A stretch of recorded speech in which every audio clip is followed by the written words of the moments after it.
Hello everyone, welcome back to our channel maths zone with PP. मैं संजीव कुमार आज आपको class 12 की राजनीति शास्त्र की चैप्टर 7 जो क्षेत्रीय आकांक्षाएं हैं उसकी डिटेल जानकारी देता हूं। तो आइए स्टार्ट होते हैं अब। तो आइए आज मैं आपको यहाँ पंजाब के बारे में जानकारी दे। तो 1980 के दशक में पंजाब में भी बड़े बदलाव आए। इस प्रांत की सामाजिक बुनावट विभाजन के समय पहली बार बदली थी। बाद में इसके कुछ हिस्से से हरियाणा और हिमाचल प्रदेश नामक राज्य बनाए गए। इससे भी पंजाब की सामाजिक संरचना बदली। हालांकि 1950 के दशक में देश के शेष हिस्से को भाषाई आधार पर पुनर्गठित किया गया था, लेकिन पंजाब को 1966 तक इंतजार करना पड़ा। इस साल पंजाबी भाषा प्रांत का निर्माण हुआ। सिखों की राजनीतिक शाखा के रूप में 1920 के दशक में अकाली दल का गठन हुआ था। अकाली दल ने पंजाबी सूबा के गठन का आंदोलन चलाया। पंजाबी भाषी सूबे में सिख बहुसंख्यक हो गए। अब हम इसके अंतर्गत राजनीतिक संदर्भ देखेंगे। तो पंजाब सूबे के पुनर्गठन के बाद अकाली दल ने यहाँ 1967 और इसके बाद 1977 में सरकार बनाई। दोनों ही मौके पर गठबंधन सरकार बनी। अकालियों के आगे यह बात स्पष्ट हो चुकी थी कि सूबे के नए सीमांकन के बावजूद उनकी राजनीतिक स्थिति डवाडोल है। पहली बात तो यही कि उनकी सरकार को केंद्र ने कार्यकाल पूरा करने से पहले बर्खास्त कर दिया था। दूसरे, अकाली दल को पंजाब के हिंदुओं के बीच कुछ खास समर्थन हासिल नहीं था। तीसरे, सिख समुदाय भी दूसरे धार्मिक समुदायों की तरह जाति और वर्ग के धरातल पर बटा हुआ था। कांग्रेस को दलितों के बीच, चाहे वे सिख हो या हिंदू, अकालियों से कहीं ज्यादा समर्थन प्राप्त था। इन्हीं परिस्थितियों के मद्देनजर 1970 के दशक में अकालियों के एक तबके ने पंजाब के लिए स्वायत्तता की मांग उठाया। 1973 में आनंदपुर साहिब में हुए एक सम्मेलन में इस आशय का प्रस्ताव पारित हुआ। आनंदपुर साहिब प्रस्ताव में क्षेत्रीय स्वायत्तता की बात उठाई गई थी। प्रस्ताव की मांगों में केंद्र सरकार संबंधों को पुनर्परिभाषित करने की बात भी शामिल थी। इस प्रस्ताव में सिख कौम नेशन या समुदाय की आकांक्षाओं पर जोर देते हुए सिख के बोलबाला, प्रभुत्व या वर्चस्व का ऐलान किया। यह प्रस्ताव भारत में संघवाद को मजबूत करने की अपील करता है। आनंदपुर साहिब प्रस्ताव का सिख जन समुदाय का बड़ा कम असर पड़ा। कुछ साल बाद जब 1980 में अकाली दल की सरकार बर्खास्त हो गई तो अकाली दल ने पंजाब तथा पड़ोसी राज्यों के बीच पानी के बंटवारे के मुद्दे पर एक आंदोलन चलाया। धार्मिक नेताओं के एक तबके ने स्वायत्त सिख पहचान की बात उठाई। अब हम अगला टॉपिक हिंसा का चक्र देखेंगे। तो जल्दी ही आंदोलन का नेतृत्व नरमपंथी अकालियों के हाथ से निकलकर चरमपंथी तत्वों के हाथ में चला गया और आंदोलन ने सशस्त्र विद्रोह का रूप ले लिया। उग्रवादियों ने अमृतसर स्थित सिखों के तीर्थ स्वर्ण मंदिर में अपना मुख्यालय बनाया और स्वर्ण मंदिर एक हथियारबंद किले में तब्दील हो गया। 1984 के जून माह में भारत सरकार ने ऑपरेशन ब्लू स्टार चलाया। यह स्वर्ण मंदिर में ही की गई सैन्य कार्यवाही का कूट नाम था। इस सैन्य अभियान में सरकार ने उग्रवादियों को तो सफलतापूर्वक मार भगाया, लेकिन सैन्य कार्यवाही से ऐतिहासिक स्वर्ण मंदिर को क्षति भी पहुंची। इससे सिखों की भावनाओं को गहरी चोट लगी। भारत और भारत से बाहर बसे अधिकतर सिखों ने सैन्य अभियान को अपने धर्म विश्वास पर हमला माना। इन बातों से उग्रवादी तथा चरमपंथी समूहों को और बल मिला। अब कुछ और त्रासद घटनाओं ने पंजाब की समस्या को एक जटिल रास्ते पर ला खड़ा किया। प्रधानमंत्री इंदिरा गांधी की 31 अक्टूबर 1984 के दिन उनके आवास के बाहर उन्हीं के अंगरक्षकों ने हत्या कर दी। ये अंगरक्षक सिख थे और ऑपरेशन ब्लू स्टार का बदला लेना चाहते थे। एक तरफ पूरा देश इस घटना से शोक संतप्त था, तो दूसरी तरफ दिल्ली सहित उत्तर भारत के कई हिस्सों में सिख समुदाय के विरुद्ध हिंसा भड़क उठी। यह हिंसा कई हफ्तों तक जारी रही। जो 2000 से ज्यादा की तादाद में सिख दिल्ली में मारे गए। देश की राजधानी दिल्ली इस हिंसा से सबसे बड़ा प्रभावित हुई थी। कानपुर, बोकारो और चास जैसे देश के कई हिस्सों पर सैकड़ों सिख मारे गए। कई सिख परिवार में कोई भी पुरुष न बचा। इस परिवार को गहरा भावात्मक आघात पहुंचा और आर्थिक हानि उठानी पड़ी। सिखों को सबसे ज्यादा दुख इस बात का था कि सरकार ने स्थिति को सामान्य बनाने के लिए बड़ी देर से कदम उठाए।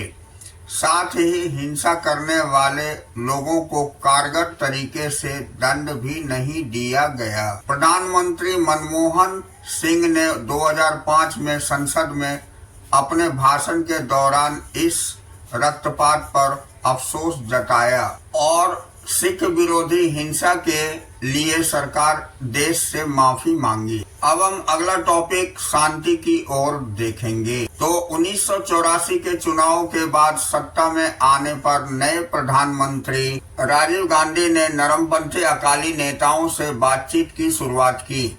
अकाली दल के तत्कालीन अध्यक्ष हरचंद सिंह लोंगोवाल के साथ 1985 के जुलाई में एक समझौता हुआ। इस समझौते को राजीव गांधी लोंगोवाल समझौता अथवा पंजाब समझौता कहा जाता है। समझौता पंजाब में अमन कायम करने की दिशा में एक महत्वपूर्ण कदम था। इस बात पर सहमति हुई कि चंडीगढ़ पंजाब को दे दिया जाएगा और पंजाब तथा हरियाणा के बीच सीमा विवाद को सुलझाने के लिए एक अलग आयोग की नियुक्ति होगी।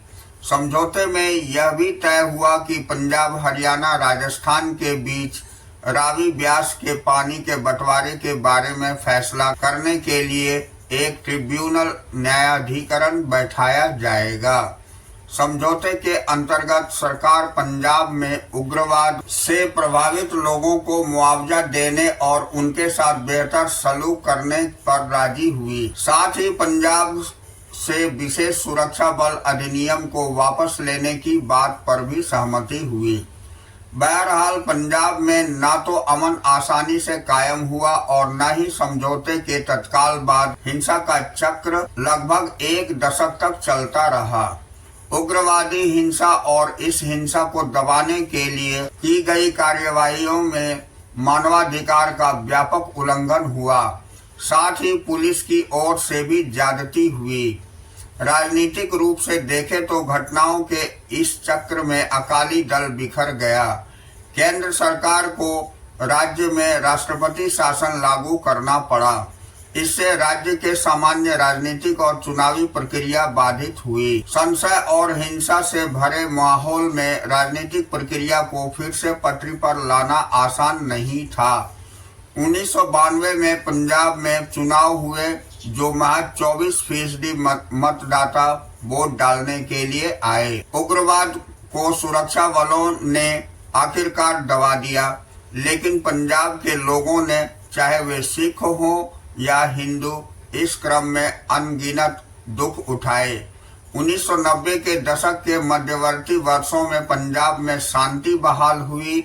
1997 में अकाली दल, बादल और भाजपा के गठबंधन को बड़ी विजय मिली। उग्रवाद के खात्मे के बाद के दौर में यह पंजाब का पहला चुनाव था।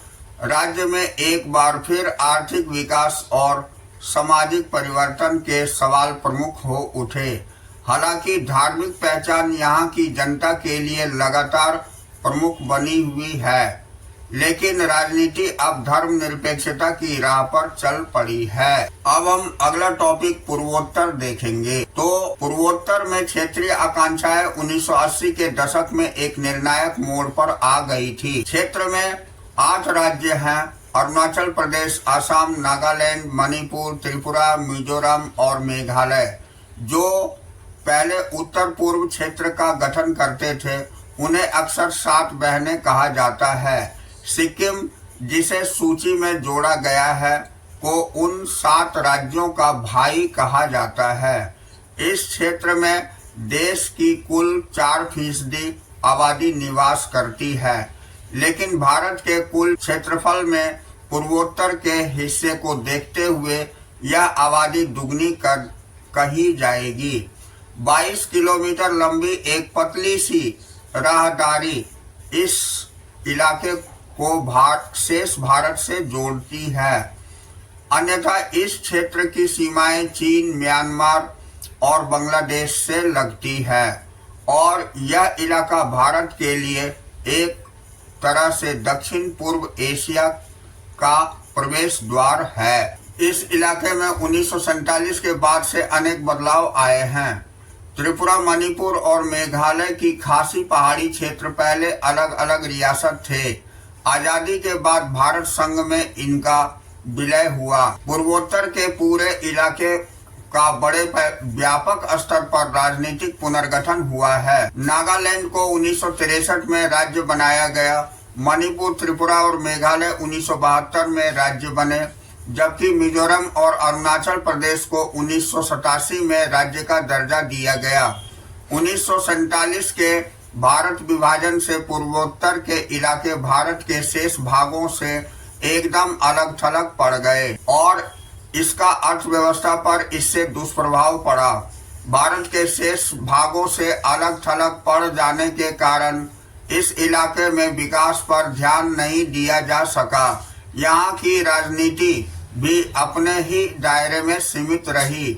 इसके साथ साथ पड़ोसी राज्यों और देशों से आने वाले शरणार्थियों के कारण इलाके की जनसंख्या की संरचना में बड़ा बदलाव आया। तो पूर्वोत्तर का अलग थलग पड़ जाना, इस इलाके की जटिल सामाजिक संरचना और देश के अन्य हिस्सों के मुकाबले इस इलाके का आर्थिक रूप से पिछड़ा होना जैसी कई बातों ने एक साथ मिलकर एक जटिल स्थिति पैदा की। ऐसे में पूर्वोत्तर के राज्यों से बड़ी बेतरतीब किस्म की मांगे उठी।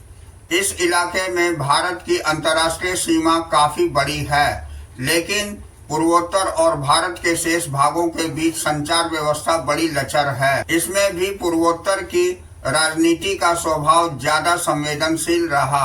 पूर्वोत्तर के राज्यों में राजनीति पर 3 मुद्दे हावी हैं: स्वायत्तता की मांग, अलगाव के आंदोलन और बाहरी लोगों का विरोध। इनमें पहले मुद्दे यानी स्वायत्तता की मांग पर 1970 के दशक में कुछ शुरुआती पहल की गई थी। इससे शेष 2 मुद्दे ने 1980 के दशक में नाटकीय मोड़ लिया। अब हम अगला टॉपिक स्वायत्तता की मांग देखेंगे। तो आजादी के वक्त मणिपुर और त्रिपुरा को छोड़ दे तो यह पूरा इलाका असम कहलाता था। गैर आसामी लोगों को जब लगा कि असम की सरकार उन पर आसामी भाषा थोप रही है, तो इस इलाके से राजनीतिक स्वायत्तता की मांग उठी। पूरे राज्य में आसामी भाषा को लादने के खिलाफ विरोध प्रदर्शन और दंगे हुए। बड़े जनजातीय समुदाय के नेता असम से अलग होना चाहते थे। इन लोगों ने ईस्टर्न इंडिया ट्राइबल यूनियन का गठन किया, जो 1960 में कहीं ज्यादा व्यापक ऑल पार्टी हिल्स कॉन्फ्रेंस में तब्दील हो गया। इन नेताओं की मांग थी कि असम से अलग एक जनजातीय राज्य बनाया जाए। आखिरकार एक जनजातीय राज्य की जगह असम को काटकर कई जनजातीय राज्य बने। केंद्र सरकार ने अलग थलग वक्त पर असम को बांटकर मेघालय, मिजोरम और अरुणाचल प्रदेश बनाया। त्रिपुरा और मणिपुर को भी राज्य का दर्जा दिया गया। अब 1972 तक पूर्वोत्तर का गठन पूरा हो चुका था, लेकिन स्वायत्तता की मांग खत्म न हुई। उदाहरण के लिए असम के बोडो, करबी और दिमसा जैसे समुदायों ने अपने लिए अलग राज्य की मांग की। अपनी मांग के पक्ष में उन्होंने जनमत तैयार करने के प्रयास किए, जन आंदोलन चलाए और विद्रोही कार्यवाही भी की। कई दफा ऐसा भी हुआ कि एक ही इलाके पर एक से ज्यादा समुदायों ने अपनी दावेदारी जताई। छोटे छोटे और निरंतर लघुतर होते राज्य बनते चले जाना संभव नहीं था। इस वजह से संघीय राज्य व्यवस्था के कुछ और प्रावधानों का उपयोग करके स्वायत्तता की मांग को संतुष्ट करने की कोशिश की गई और इन समुदायों को आसाम में ही रखा गया। करबी और दिमसा समुदायों को जिला परिषद के अंतर्गत स्वायत्तता दी गई, जबकि बोडो जनजाति को हाल ही में स्वायत्त परिषद का दर्जा दिया गया है। अब हम अलगाववादी आंदोलन देखेंगे। तो स्वायत्तता की मांगों से निपटना आसान था, क्योंकि संविधान में विभिन्नताओं का समाहार संघ में करने के लिए प्रावधान पहले से मौजूद थे। लेकिन जब कुछ समूहों ने अलग देश बनाने की मांग की, और वह भी किसी क्षणिक आवेश में नहीं बल्कि सिद्धांतगत तैयारी के साथ, तो इस मांग से निपटना मुश्किल हो गया। देश के नेतृत्व को पूर्वोत्तर के 2 राज्यों में अलगाववादी मांग का लंबे समय तक सामना करना पड़ा। इन 2 मामलों की आपसी तुलना हमें लोकतांत्रिक राजनीति के कुछ सबक सिखाती है। अब आजादी के बाद मिजो पर्वतीय क्षेत्र को असम के भीतर ही एक स्वायत्त जिला बना दिया गया था। कुछ मिजो लोगों का मानना था कि वे कभी भी ब्रिटिश इंडिया के अंग नहीं रहे, इसलिए भारत संघ से इसका कोई नाता नहीं है। 1959 में मिजो पर्वतीय इलाकों में भारी अकाल पड़ा। असम की सरकार इस अकाल में समुचित प्रबंध करने में नाकाम रही। इसी के बाद अलगाववादी आंदोलन को जन समर्थन मिलना शुरू हुआ। मिजो लोग ने गुस्से में आकर लाल डेंगा के नेतृत्व में मिजो नेशनल फ्रंट बनाया। अब 1966 में मिजो नेशनल फ्रंट ने आजादी की मांग करते हुए सशस्त्र अभियान शुरू किया। इस तरह भारतीय सेना और मिजो विद्रोहियों के बीच 2 दशक तक चली लड़ाई की शुरुआत हुई। मिजो नेशनल फ्रंट ने गोरिल्ला युद्ध किया। उसे पाकिस्तान की सरकार ने समर्थन दिया था और तत्कालीन पूर्वी पाकिस्तान में मिजो विद्रोहियों ने अपने ठिकाने बनाए। भारतीय सेना ने विद्रोही गतिविधियों को दबाने के लिए जवाबी कार्यवाही की। इसमें आम जनता को भी कष्ट उठाने पड़े। एक दफे तो वायुसेना तक का इस्तेमाल किया गया। सेना के इन कदमों से स्थानीय लोगों में क्रोध और अलगाव की भावना और तेज हुई। अब 2 दशकों तक चले बगावत में हर पक्ष को हानि उठानी पड़ी। इसी बात को भांपकर दोनों पक्षों के नेतृत्व ने समझदारी से काम लिया। पाकिस्तान में निर्वासित जीवन जी रहे लाल डेंगा भारत आए और उन्होंने भारत सरकार के साथ बातचीत शुरू की। राजीव गांधी ने इस बातचीत को एक सकारात्मक समाधान तक पहुंचाया। 1986 में राजीव गांधी और लाल डेंगा के बीच एक शांति समझौता हुआ। समझौते के अंतर्गत मिजोरम को पूर्ण राज्य का दर्जा मिला और उसे कुछ विशेष अधिकार दिए गए। मिजो नेशनल फ्रंट अलगाववादी संघर्ष की राह छोड़ने पर राजी हो गया। लाल डेंगा मुख्यमंत्री बने। यह समझौता मिजोरम के इतिहास में एक निर्णायक मोड़ साबित हुआ। आज मिजोरम पूर्वोत्तर का सबसे शांतिपूर्ण राज्य है और उसने कला, साहित्य और विकास की दिशा में अच्छी प्रगति की है। नागालैंड की कहानी भी मिजोरम की तरह है, लेकिन नागालैंड का अलगाववादी आंदोलन ज्यादा पुरानी है। नागालैंड की कहानी भी मिजोरम की तरह है, लेकिन नागालैंड का अलगाववादी आंदोलन ज्यादा पुराना है और अभी इसका मिजोरम की तरह खुशगवार हल नहीं निकल पाया है। अंगमी जापो फिजो के नेतृत्व में नागा लोगों के एक तबके ने 1951 में अपने को भारत से आजाद घोषित कर दिया था। फिजो ने बातचीत के कई प्रस्ताव ठुकराए। हिंसक विद्रोह के एक दौर के बाद नागा लोगों के एक तबके ने भारत सरकार के साथ एक समझौते पर दस्तखत किए, लेकिन अन्य विद्रोहियों ने इन समझौते को नहीं माना। नागालैंड की समस्या का समाधान होना अब भी बाकी है। अब हम अगला टॉपिक बाहरी लोगों के खिलाफ आंदोलन देखेंगे। तो पूर्वोत्तर में बड़े पैमाने पर अप्रवासी आए हैं। इससे एक खास समस्या पैदा हुई है।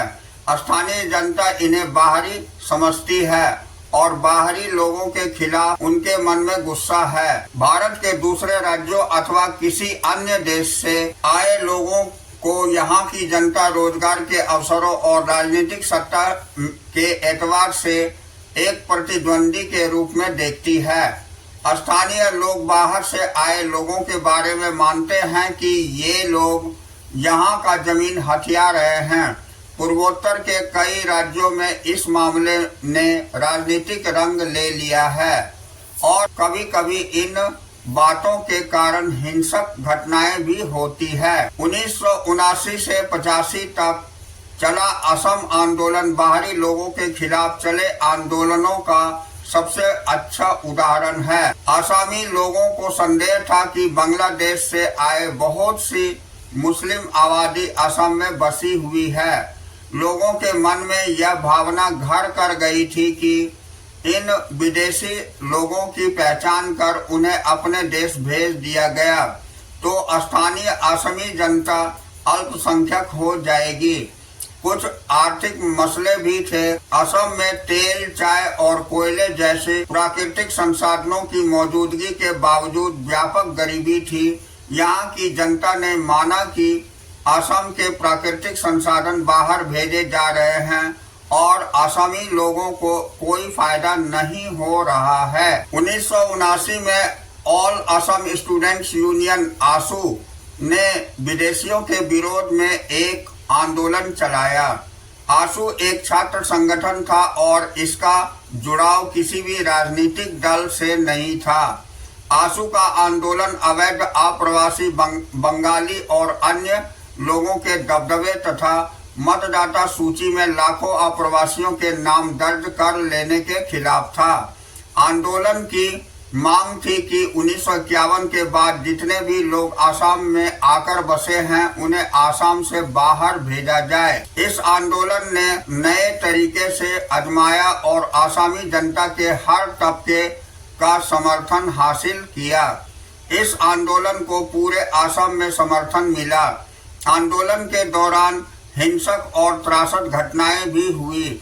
बहुत से लोगों को जान गंवानी पड़ी और धन संपत्ति का नुकसान हुआ। आंदोलन के दौरान रेलगाड़ियों की आवाजाही तथा बिहार स्थित बरौनी तेल शोधक कारखाने को तेल आपूर्ति रोकने की भी कोशिश की गई। 6 साल की सतत अस्थिरता के बाद राजीव गांधी के नेतृत्व वाली सरकार ने आसू के नेताओं से बातचीत शुरू की। इसके परिणाम स्वरूप 1985 में एक समझौता हुआ। समझौते के अंतर्गत तय किया गया कि लोग बांग्लादेश युद्ध के दौरान अथवा उसके बाद के सालों में आसाम आए हैं उनकी पहचान की जाएगी और उन्हें वापस भेजा जाएगा।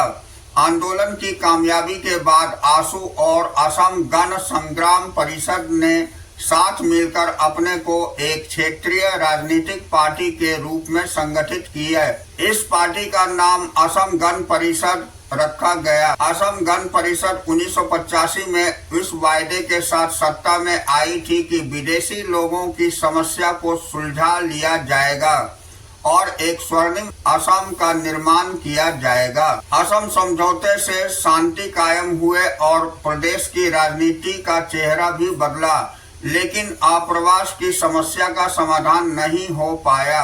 बाहरी का मसला अब भी असम और पूर्वोत्तर के अन्य राज्यों की राजनीति में एक जीवंत मसला है। यह समस्या त्रिपुरा में ज्यादा गंभीर है क्योंकि यहाँ के मूल निवासी खुद अपने ही प्रदेश में अल्पसंख्यक बन गए हैं। मिजोरम और अरुणाचल प्रदेश के लोगों में भी इसी भय के कारण चकमा शरणार्थियों को लेकर गुस्सा है। अब हम अगला टॉपिक समाहार और राष्ट्रीय अखंडता देखेंगे। तो इन मामले से पता चलता है कि आजादी के 75 साल बाद भी राष्ट्रीय अखंडता के कुछ मसलों का समाधान पूरी तरह से नहीं हो पाया है।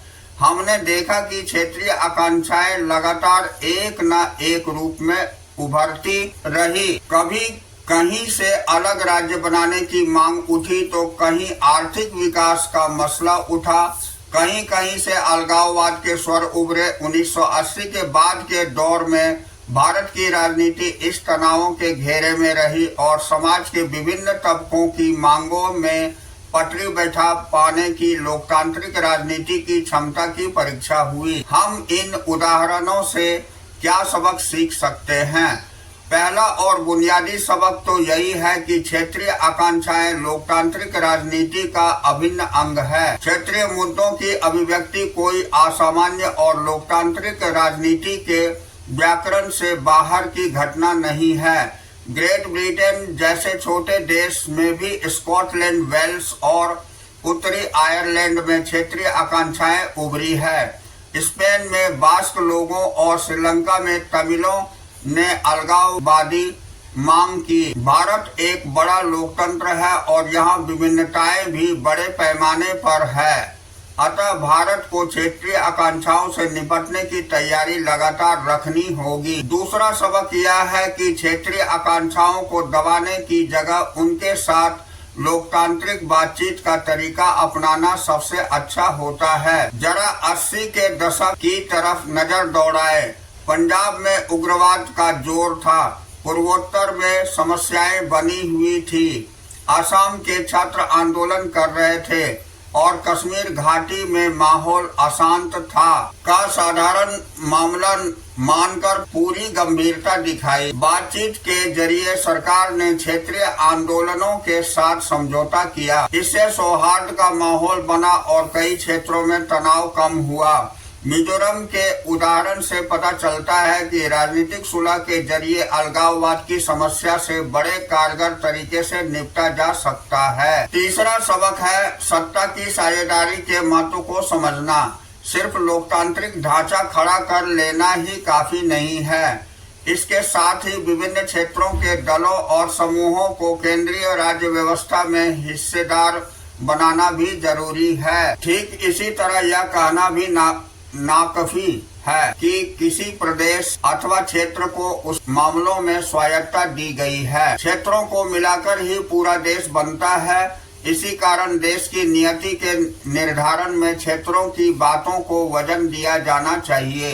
यदि राष्ट्रीय स्तर के निर्णयों में क्षेत्रों का वजन नहीं दिया गया तो उनमें अन्याय और अलगाव का बोझ पनपेगा। चौथा सबक यह है कि आर्थिक विकास के एतबार से विभिन्न इलाकों के बीच असमानता हुई तो पिछड़े क्षेत्रों को लगेगा कि उसके साथ भेदभाव हो रहा है। भारत में आर्थिक विकास प्रक्रिया का एक तथ्य क्षेत्रीय असंतुलन भी है। ऐसे में स्वाभाविक ही है कि पिछड़े प्रदेशों अथवा कुछ प्रदेशों के पिछड़े इलाकों को लगे कि उनके पिछड़ेपन को प्राथमिकता के आधार पर दूर किया जाना चाहिए। यह भी कह सकते हैं कि भारत सरकार ने जो नीतियां अपनाई है उसी के परिणाम स्वरूप क्षेत्रीय असंतुलन पैदा हुआ है। अगर कुछ राज्य गरीब रहे तो बाकी तेजी से प्रगति करे तो क्षेत्रीय असंतुलन पैदा होगा। साथ ही अंतः प्रांतीय अथवा अंतर क्षेत्रीय आप्रवास में भी बढ़ोतरी होगी। सबसे आखिरी बात यह कि इन मामलों में हमें अपने संविधान निर्माताओं की दूरदृष्टि का पता चलता है। वे विभिन्नताओं को लेकर अत्यंत सजग थे। हमारे संविधान के प्रावधान इस बात के साक्ष्य हैं। भारत ने जो संघीय प्रणाली अपनाई है वह बहुत लचीली है। अगर अधिकतर राज्यों के अधिकार समान है तो जम्मू कश्मीर और पूर्वोत्तर के कुछ राज्यों के लिए विशेष प्रावधान भी किए गए हैं। हालांकि जम्मू कश्मीर के लिए विशेष प्रावधान वाले अनुच्छेद 370 को अगस्त 2019 में निरस्त कर दिया गया। संविधान की 6ठी अनुसूची में विभिन्न जनजातियों को अपने आचार व्यवहार और पारंपरिक नियमों को संरक्षित रखने की पूर्ण स्वायत्तता दी गई है। पूर्वोत्तर की कुछ जटिल राजनीतिक समस्याओं को सुलझाने में ये प्रावधान बड़े निर्णायक साबित हुए। भारत का संवैधानिक ढांचा ज्यादा लचीला और सर्वसमावेशी है। जिस तरह की चुनौतियां भारत में पेश आई वैसी कुछ दूसरे देशों में भी आई, लेकिन भारत का संवैधानिक ढांचा अन्य देशों के मुकाबले भारत को विशिष्ट बनाता है। क्षेत्रीय आकांक्षाओं को यहाँ अलगाववाद की राह पर जाने का मौका नहीं मिला। भारत की राजनीति ने यह स्वीकार किया कि क्षेत्रीयता लोकतांत्रिक राजनीति का अभिन्न अंग है। तो आज हमारी चैप्टर यहाँ फिनिश होती है, तो अगले दिन हम अगला चैप्टर लेके चलते हैं। तो that's all for today, we will meet again on the next class.